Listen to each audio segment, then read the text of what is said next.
Sebenarnya, kisah ini tak patut aku ceritakan. Namun, di sini aku berharap setidaknya kisah ini bisa menjadi pelajaran bagi siapapun yang menyimaknya. Kisah yang terjadi 2 tahun yang lalu saat suamiku membawa Dika, putra kandungnya, ke rumah. Sebelumnya, perkenalkan, namaku Mira.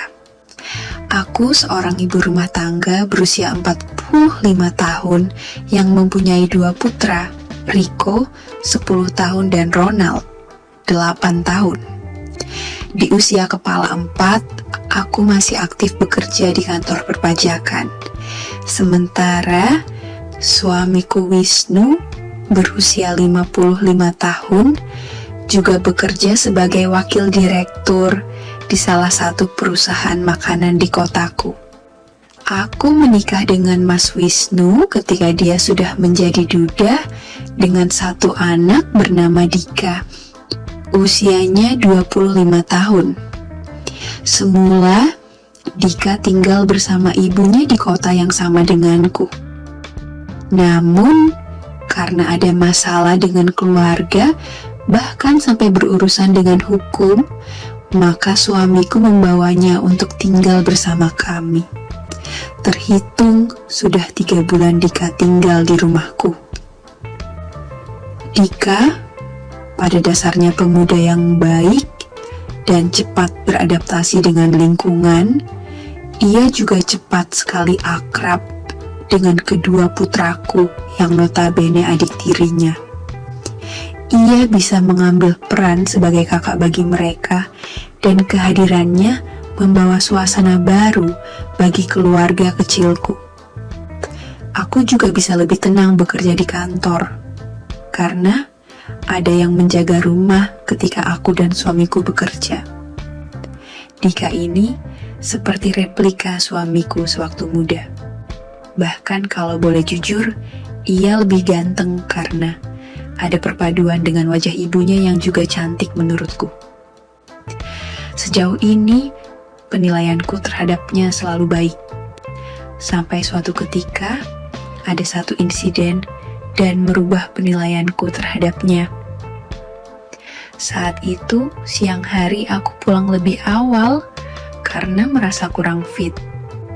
Pada jam 1 siang, biasanya Mbak Yati, pembantu di rumahku, sudah pulang karena memang kerjanya setengah hari.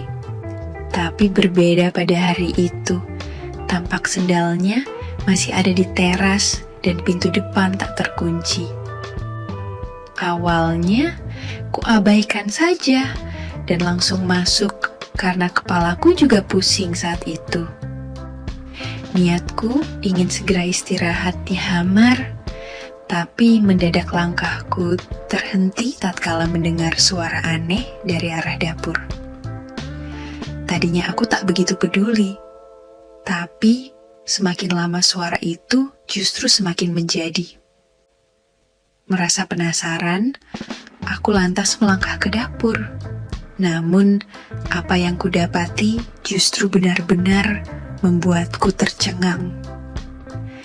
Tepat di tepi meja kompor, Mbak Yati tengah memejamkan mata sambil memanggil nama Dika. Bahkan kabinet negara tak berada pada jabatan kuasa. Sementara Dika dengan semangatnya mendayung kendaraan menuju parkiran Mbak Yati yang ada di seberang. Saking kagetnya, aku sampai terpaku karena tak percaya. Bagaimana mungkin Mbak Yati yang bahkan lebih tua dariku bisa menyelesaikan masalahnya dengan putra tiriku itu? Dan yang paling membuatku heran, mereka sempat berbincang-bincang dengan bahasa yang cukup menentuang. "Mas Dika, wes rinyo koyok ngene," suara Mbak Yati dengan logat Jawanya. "Belum Mbak, ya baru masalah ini," sahut Dika cengengesan. "Alah, gak pusi," ujar Mbak Yati sambil mencubitnya. Saat itu, seharusnya aku menegur mereka. Tapi Tapi kenyataannya aku justru kagum dengan ketangkasan putra tiriku itu. Tak ingin mereka mendengar, aku buru-buru menuju hamarku, meski masih ada rasa penasaran. Aku mencoba melupakan apa yang tadi kudapati, meskipun bayang-bayang itu semakin menjadi-jadi. Singkatnya, beberapa malam sejak fenomena itu, aku malah jadi susah tidur. Masih tak menyangka Mbak Yati dan Dika bisa demikian di rumahku.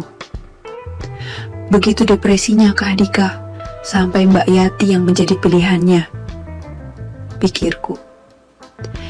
Hingga keesokan harinya, kebetulan Mas Wisnu suamiku ngajak anak-anak, termasuk Dika, jalan-jalan ke taman kota menjelang siang. Aku beralasan ada tugas kantor, sehingga aku tak ikut dengan mereka. Pada kesempatan itu, aku menanyakan kejadian yang sebenarnya pada Mbak Yati. Nada bicaraku sampai gemetar saat mulai bicara dengannya.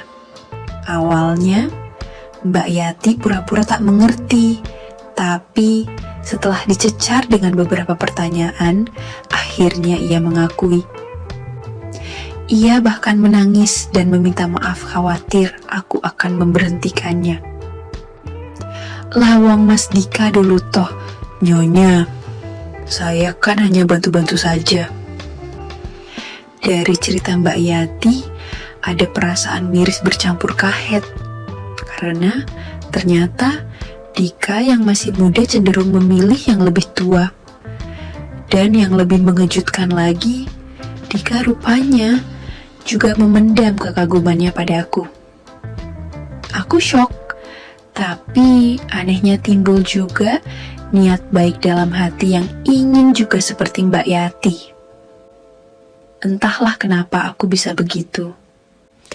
Sepulangnya Mbak Yati dari rumahku, aku kembali melamunkan ucapannya tadi. Aku lantas mematut diri di depan cermin dan mulai membandingkan diriku dengan pembantuku itu. Tampilanku memang jauh berbeda dengan Mbak Yati.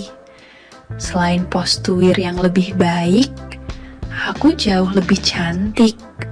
Apalagi orang tuaku juga masih dari etnis Tionghoa, membuat kulitku putih dan berseri.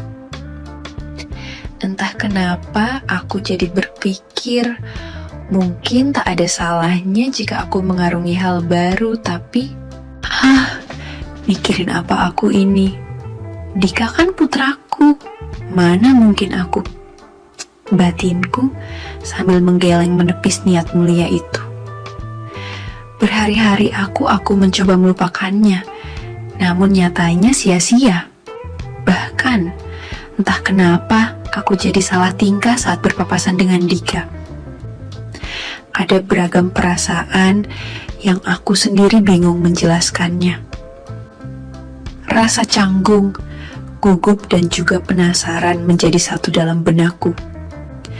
Dan hal itu semakin diperparah ketika ada satu peristiwa yang membuat jantungku dak-dikduk sekaligus malu.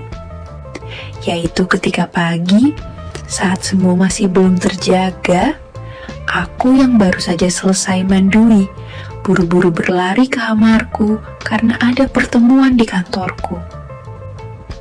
Namun sayangnya, ketika hendak sampai di depan kamarku, aku justru terpeleset hampir jatuh.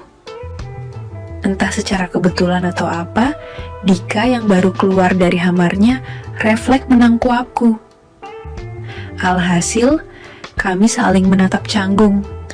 Namun, yang membuatku malu, handworkku ikut jatuh dan otomatis Dika pun terpaku.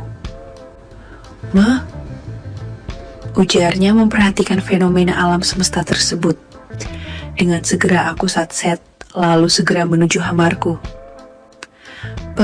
Permisi, ujarku salah tingkah, tapi tiba-tiba Dika justru menaruik tanganku. "Dika," ujarku. Ia hanya tersenyum, lalu membiarkan aku berlalu. Sejak pagi itu, pikiranku makin kalut. Selama di kantor aku terus memikirkan hal itu. Bahkan ketika malam hari kami sekeluarga makan malam bersama, kudapati Dika beberapa kali menoleh ke arahku. Ia tersenyum, namun anehnya aku justru salah tingkah dan tersipu. Sebelumnya ia tak pernah seberani itu. Beruntung suami dan anak-anak sedang sibuk dengan makanan mereka, sehingga tak ada yang menyadari kejanggalan itu. Hingga hal yang aku khawatirkan itu akhirnya terjadi juga. Jumat pagi, mendadak suamiku ditugaskan keluar kota selama seminggu. Dan Sabtu paginya 2, anakku juga pergi acara persami yang diadakan oleh sekolah. Malam harinya, setelah sarapan, aku sengaja mengurung diri di kamar, berharap tak terjadi hal-hal yang tak diinginkan. Apalagi saat itu hanya aku dan Dika di rumah. Aku bersantai di kamar sambil mengerjakan laporan kantor di laptopku. Sampai tak lama kemudian, dering ponsel menghentikan pekerjaanku. Nampak di layar ponselku, ada nomor tak dikenal mengirim pesan WhatsApp padaku. "Mak, lagi apa?" Aku terpaku pada foto profilnya. Rupanya Dika, putra tiriku. "Kalau ada perlu ngomong saja, kita kan serumah," balasku. Bukannya membalas, Dika justru mengirim semua file yang membuatku berdeswir saat itu. Sebuah jepretan hikmah dunia fana yang cukup membuat jantungku dak-dikduk saat itu. Otomatis niat mulia yang selama ini kuredam timbul saat itu. Rasanya ingin aku menegurnya. Tapi aku khawatir jika ia semakin berani nantinya. Akhirnya, kudiamkan pesan itu, sengaja tak membalas dan memilih istirahat malam itu. Namun rupanya, hingga dini hari, aku tetap tak bisa memejamkan mataku. Pikiranku kembali kalut, apalagi sejak Dika mengirimkan pesan gambuar itu padaku. Aku jadi membayangkan, bagaimana jika Dika yang menyelesaikan masalah-masalahku? Apalagi akhir-akhir ini aku memang jarang mendapat siraman rohani dari Mas Wisnu. Selain itu, beberapa hari yang lalu Mas Wisnu juga memberitahu jika minggu depan Dika akan kuliah di luar negeri, jadi kemungkinan kami tak akan bertemu kembali. Perang batinku sudah mulai tak rasional. Bahkan ada musibah banjir bandang yang datang saat mengingat Mbak Yati dan Dika waktu lalu. Hingga ingatan itu akhirnya memaksa langkah kakiku berjalan untuk menemui Dika saat itu. Aku melangkah dan berhenti tepat di depan pintu kamarnya. Lalu diam cukup lama sebelum akhirnya masuk. Tampak Dika terlelap, sementara aku yang sudah dilanda badai tsunami terus melangkah lalu duduk di sampingnya. Pikiranku sudah susah kujelaskan, apalagi netraku tertuju pada hikmah kehidupan fana di balik kabinet negara yang juga terlelap bersama sang penunggu. Entah dari mana datangnya tekad itu. Tanpa sadar, aku mengambil hikmah dunia fana, lalu memberi sambutan lainnya. Sontak saja Dika kahet. Ia terjaga dan tak percaya. Namun, anehnya mendadak ia tersenyum setelah tahu jika aku yang hadir saat itu. Sejak kapan Mama di sini? Tanyanya. Aku tak menjawab dan lebih terfokus pada bantuan bencana alam tersebut. Namun, siapa yang mengira sedetik kemudian Dika justru beranjak dan menyambut niat mulia nan ceria tersebut. Aku yang semula kerja bakti, justru beralih menjadi bakti kerja. Dika mengambil anugerah yang kuasa yang berada di antara jabatan negara Indonesia, lalu memberi perhatian lainnya.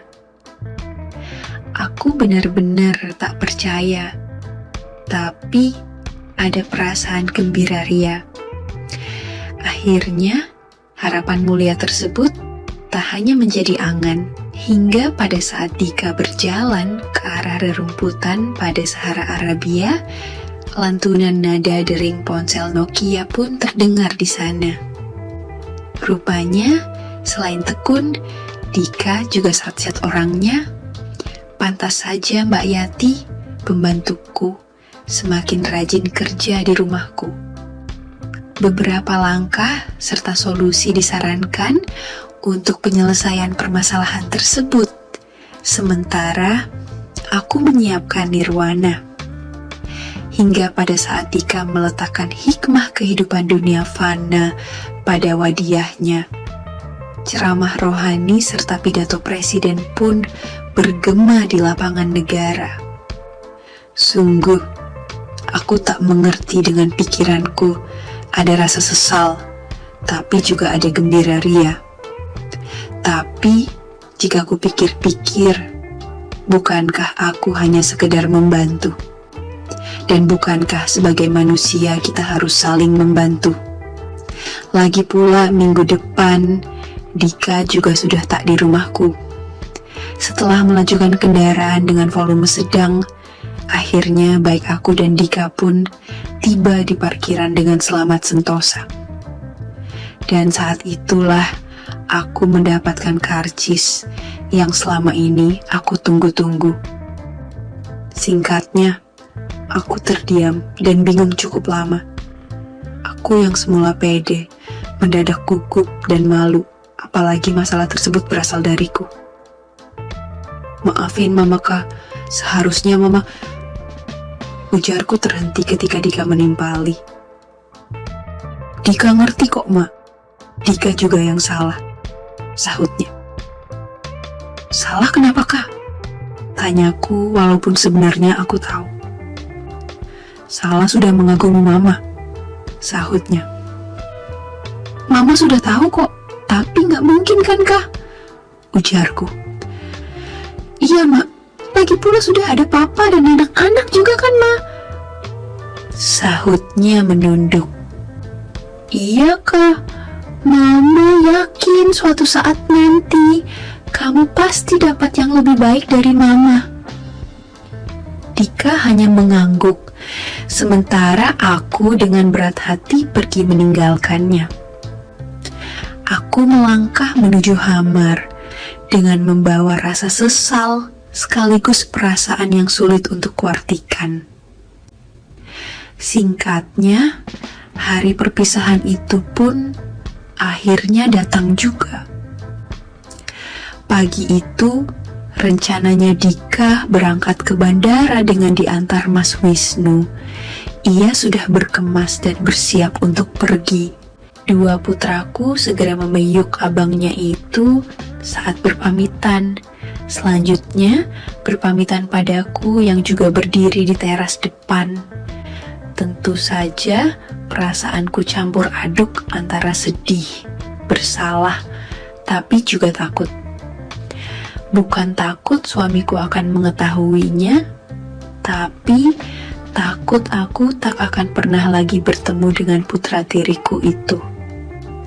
Dia memeyuhku untuk terakhir kalinya.